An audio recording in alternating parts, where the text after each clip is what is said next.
మిత్రులందరికీ నమస్కారం.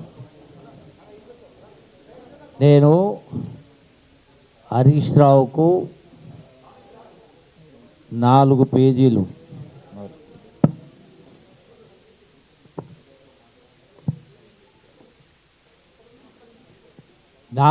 లెటర్ రాసిన.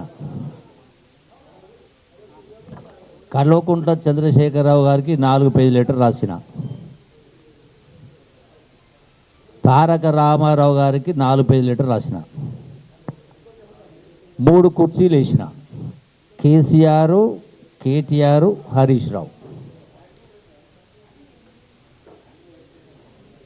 ఇందులో తర్వాత నేను వీళ్ళందరికీ నా వాట్సాప్ ద్వారా ముగ్గురికి, కేసీఆర్కు, కేటీఆర్కు, హరీష్ రావుకు ఉదయము ప్రెస్ మీట్లో ఉదయం 11 గంటలకే పంపించినాం. దానికి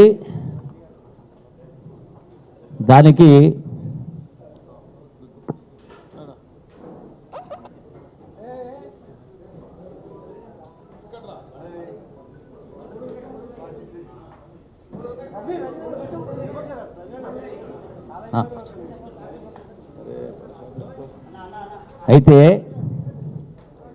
హరీష్ రావు నా లెటర్ జవాబు పంపినా అని చెప్పిండు. ఏముంది జవాబులో? మొత్తం మేము చేసినప్పుడు 4.17 లక్షల కోట్లు మాత్రమే అని లెటర్ రాసాడు. మిగతాదంతా ఏముంది? మీరింత అప్పు చేసినట్టు మాట్లాడు. నేను మాట్లాడింది మా ప్రభుత్వం ఎంత చేసిన అప్పు గురించి నేను మాట్లాడలే. మీరేదైతే 10 సంవత్సరాల కాలంలో కేటీఆర్ ఏమో 3.5 లక్షల కోట్లని, హరీష్ రావు ఏమో 4.17 లక్షల కోట్లని పంపిర్రు. ఇది అబద్ధము అని నేను స్పష్టంగా ప్రతి అంశం పట్ల 4 పేజీల లెటర్ రాసి ఇందులో స్పష్టంగా 1 కాదు 2 కాదు మొత్తం టోటల్గా లెక్క చెప్పి 8,21,000 కోట్ల రూపాయలని దేనికి ఎంతెంత అని దీనిలో రాసిన, స్పష్టంగా రాసినాం.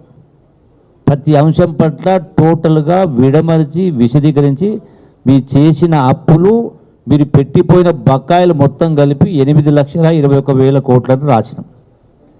నేను ఉదయం కూడా మళ్ళీ ఏం చెప్పినా, నిన్న ఏదో తెలంగాణ భవన్కు రాలేదు, పారిపోయిండు, శ్రీభూరక్తో అని మాట్లాడిండు.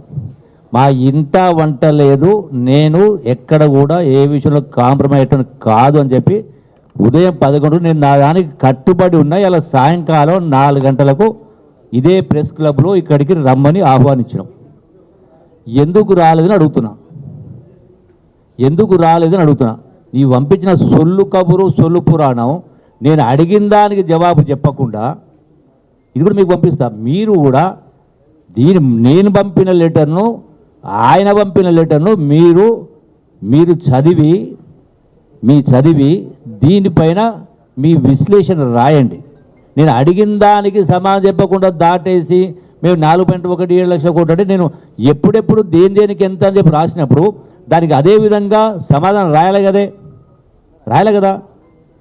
ఈ ప్రశ్నకు జవాబు అంటే ఇది ఫెయిల్ అయినట్ట, పాస్ అయినట్ట? అరే నేను అడిగింది ఏంది, మీరు జవాబు ఇచ్చింది ఏంది? మీ 10 సంవత్సరాల కాలంలో చేసిన అప్పులు, మీరు మిగిలిచ్చిపోయిన బకాయిలు కలిపి